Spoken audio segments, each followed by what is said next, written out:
Today, we're going to talk about risk tolerance and how it's oftentimes different between married couples. One spouse is risk averse, one spouse is risk tolerant. We're not going to be too boring about this. You might be listening to this saying, oh boy, risk tolerance questionnaire.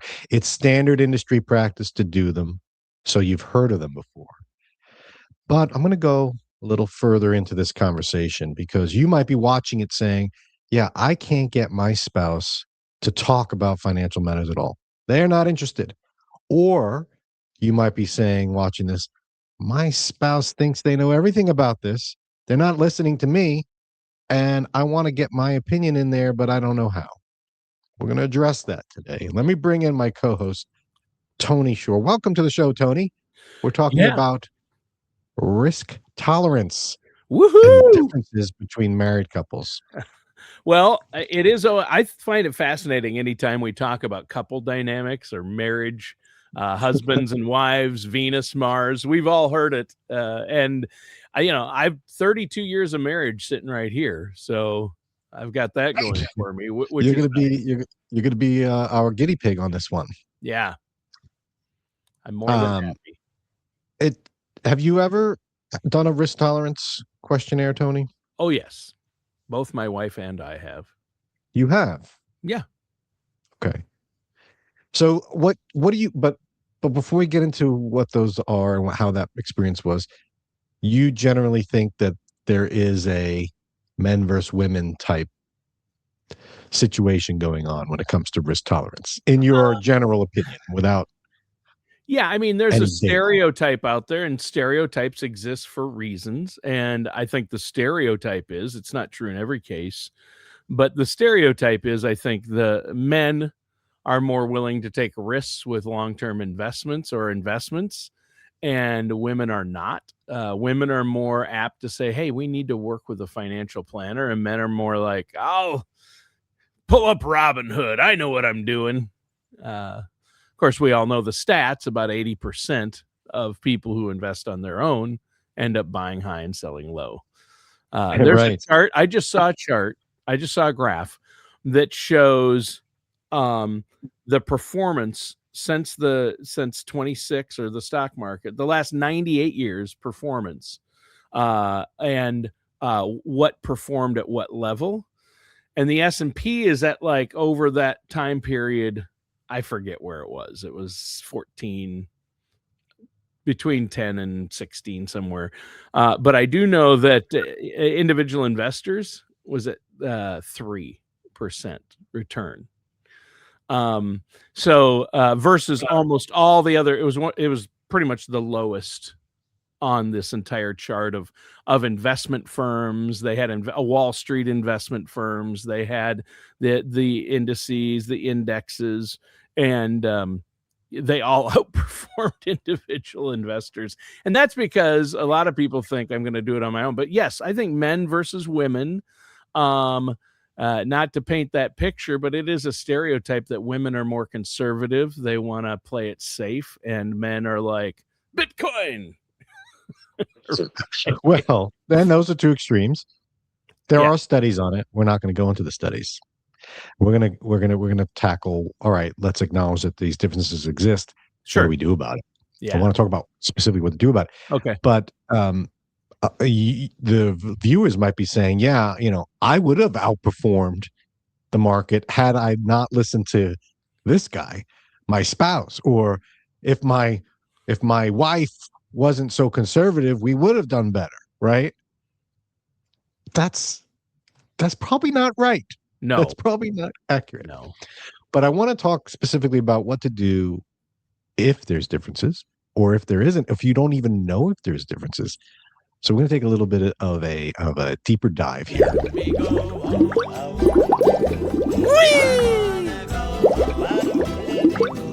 It's time to dive deeper. So we're going to move on from the stereotypical nonsense. And there are studies that show there are differences between the sexes when it comes to risk tolerance. Yes. But I'm going to go in my experience and talk about what I see in my clients. And I want to get your opinion, Tony. Just give you a little bit about myself.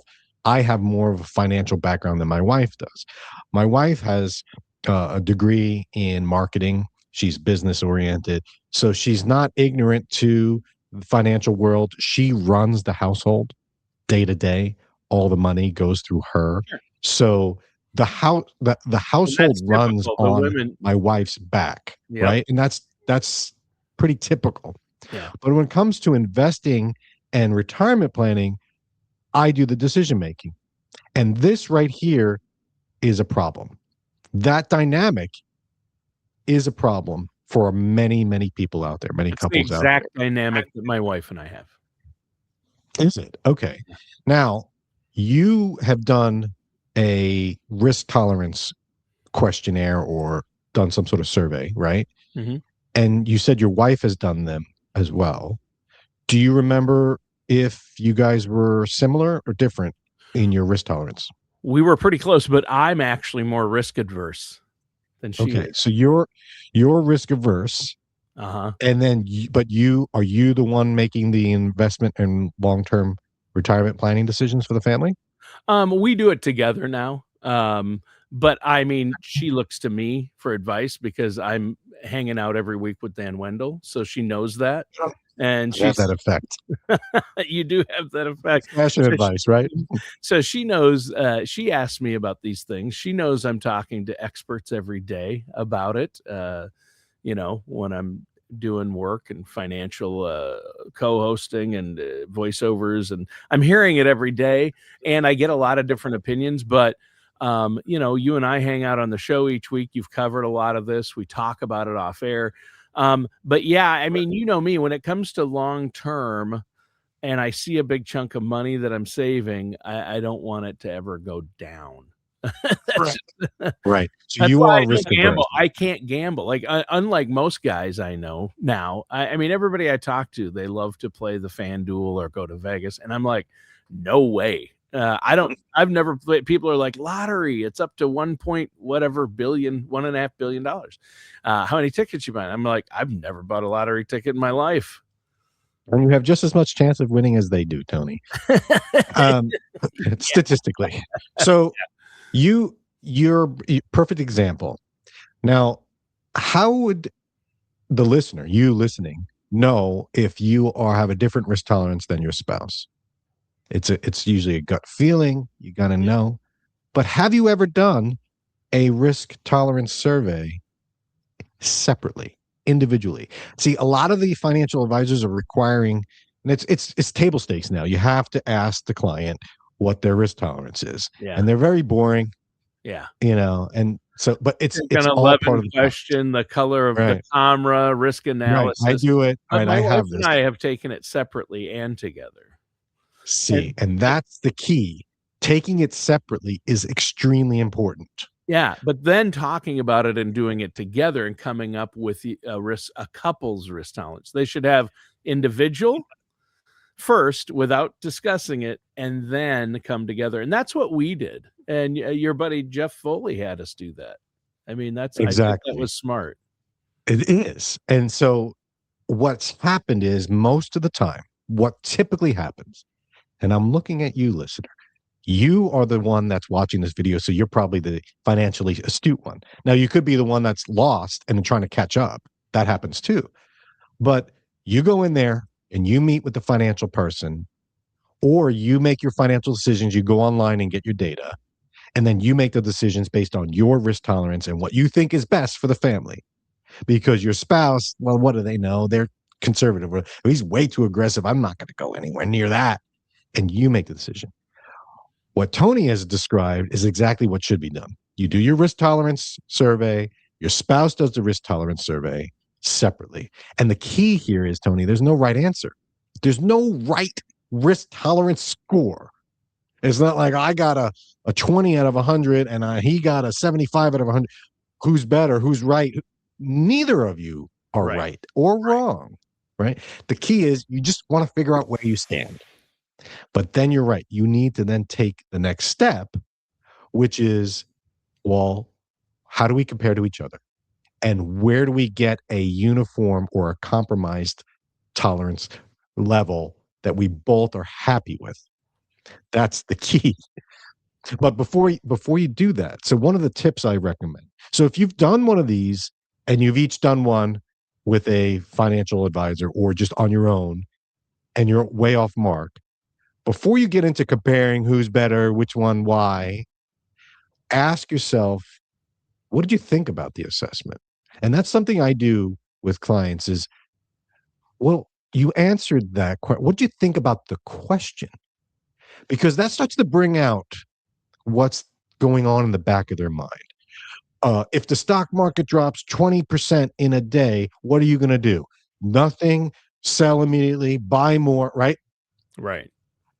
What do you think about that question?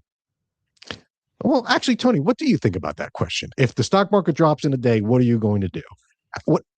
And those, the four answers: do nothing, buy more, run away, cry. What do you think about that question in general? Well, if I had money, I'd put more in when the market's way down, but I don't, and I dollar cost average, a regular amount goes in each paycheck and then each month. But I would, my first thing when I see the market tank, like in April, I'm like, I wonder how long it'll take to hit record highs again. Like when's the upswing going to happen? I always wonder about the timing of it, and I'm fascinated by it, so I do kind of watch it. But as far as my own money, I don't think about it. I don't think about I don't look at my balance in my accounts because I don't need that money for 10 years minimum. It's going to be at least 10 years before I need to access the money in my retirement accounts. So why would I care what the market does this year? I don't. You just unpacked so much that there's actually a lot to unpack. You just said so much in there. So many points I want to pick up on. The first thing you thought though was it's how long before it goes back up. So you immediately go into this is an opportunity. It's an opportunity, which is so different than maybe your spouse or someone else might say 20%. What does that mean? And they start doing the math. Well, if I have $500,000, that means I lose 100,000 or something like that. And I can't think about that. I can't know those numbers, or I would get emotional because I am risk adverse. But at the same time, I don't worry about it because that's money I don't have. That's future Tony's money. It's not even my money. Exactly, but your spouse might not be seeing it that way. Also, what a lot of people do, Dan, she's not. She doesn't see it that way. Right. She might see the loss right there and say, "Oh yeah, Tony, you're a big guy now." On paper, you say, "Yeah, I'm going to buy more," but in reality, you'd be, sucking your thumb in a fetal position, right? Remember what you looked? I have pictures from 2008, but the other thing is, a lot of people, when they get these questions, they're answering them to try and please me as the financial advisor. Right. They're answering them like there's a right answer.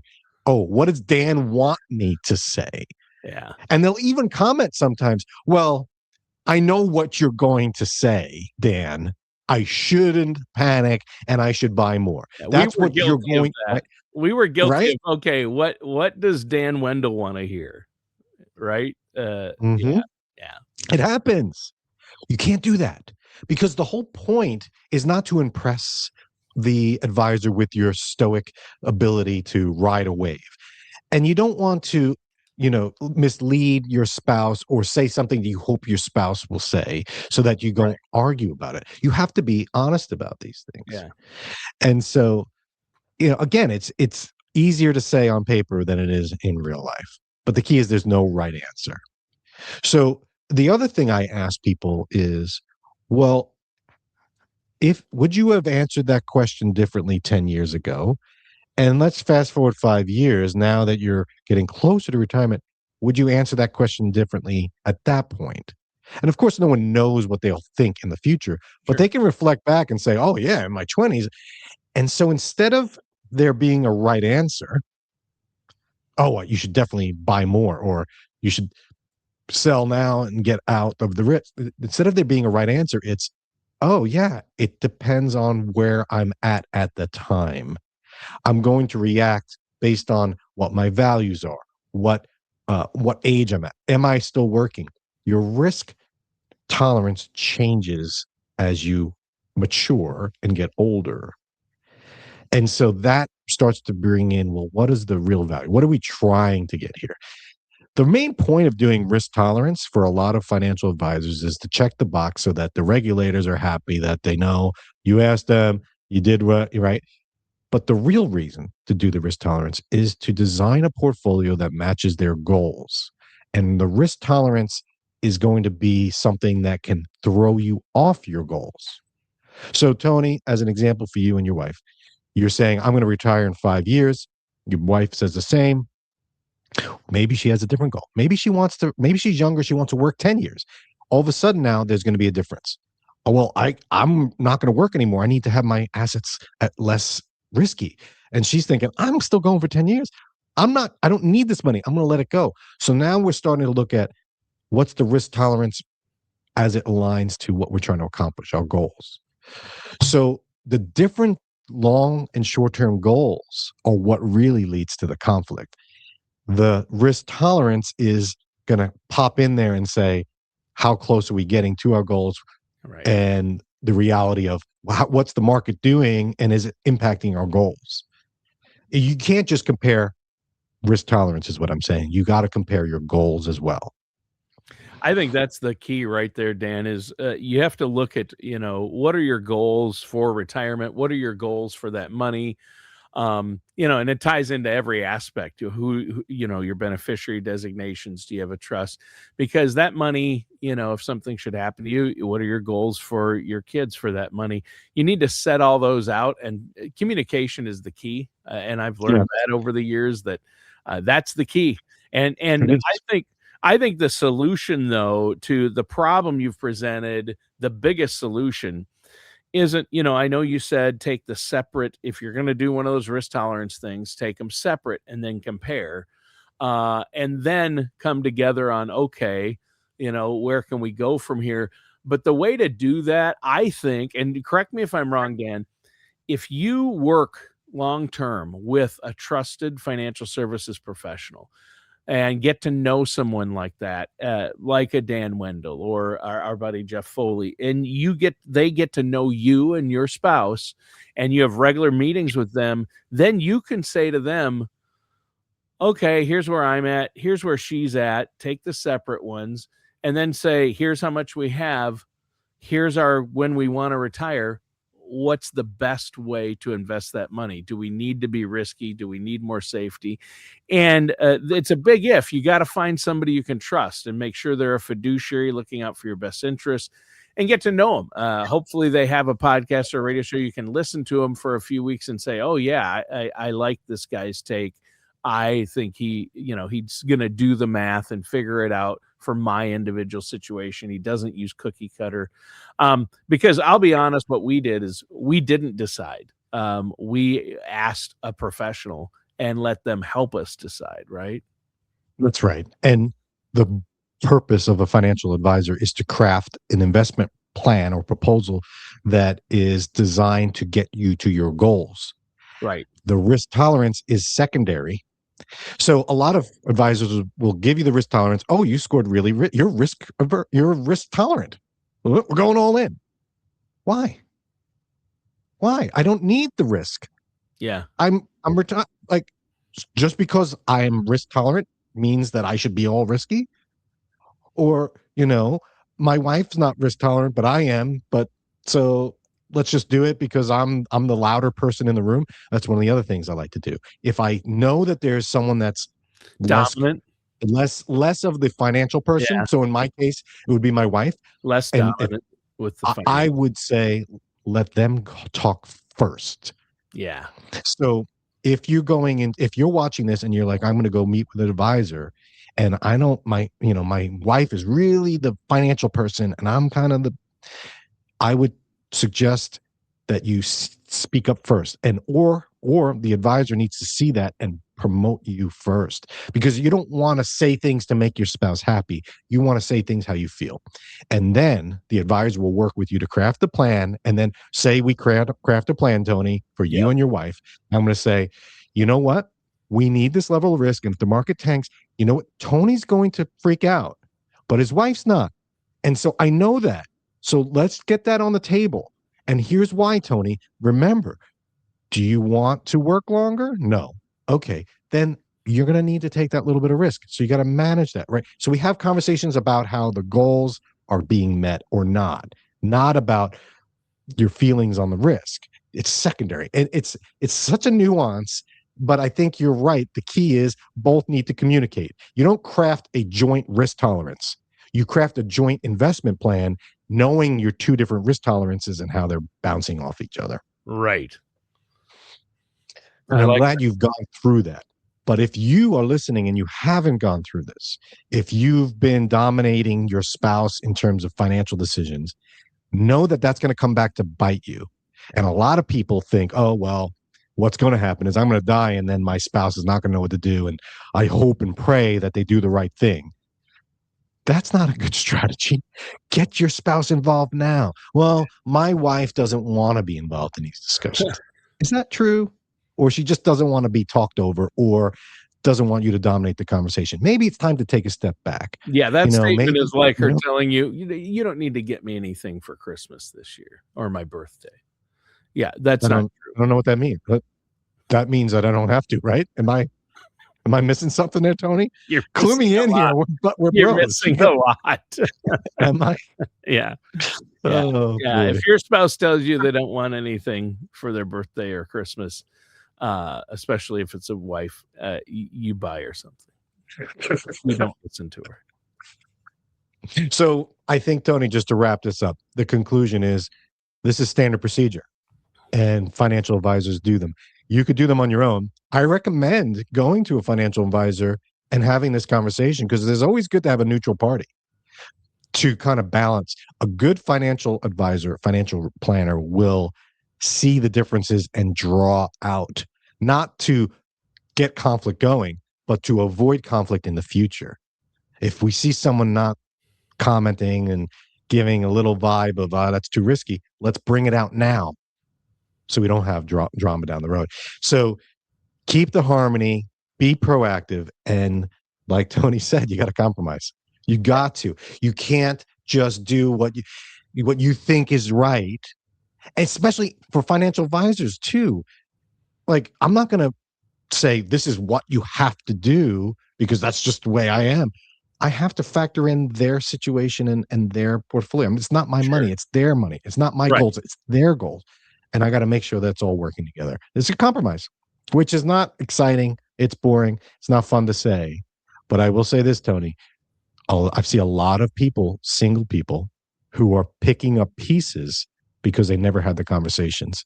They were left out of them, or they never had the conversation to figure out exactly what the purpose and goals and tolerances were. And they're in turmoil. And then they start to panic or they freeze. Both bad ways to go about planning. Yeah.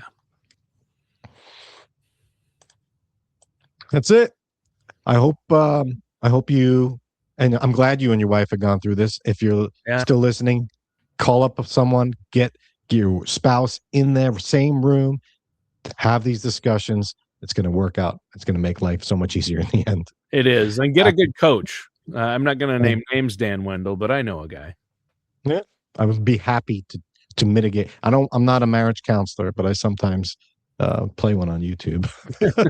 Tony, thanks for a great show. We'll catch everyone next week.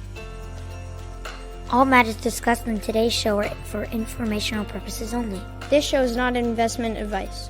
Dan Wendell nor Dolphin Financial Group are affiliated or endorsed by any government agency. Investment advisory services are offered through Dolphin Wealth Management, Inc., a registered investment advisor in the state of Florida. Insurance products and services are offered through Dolphin Insurance, Inc.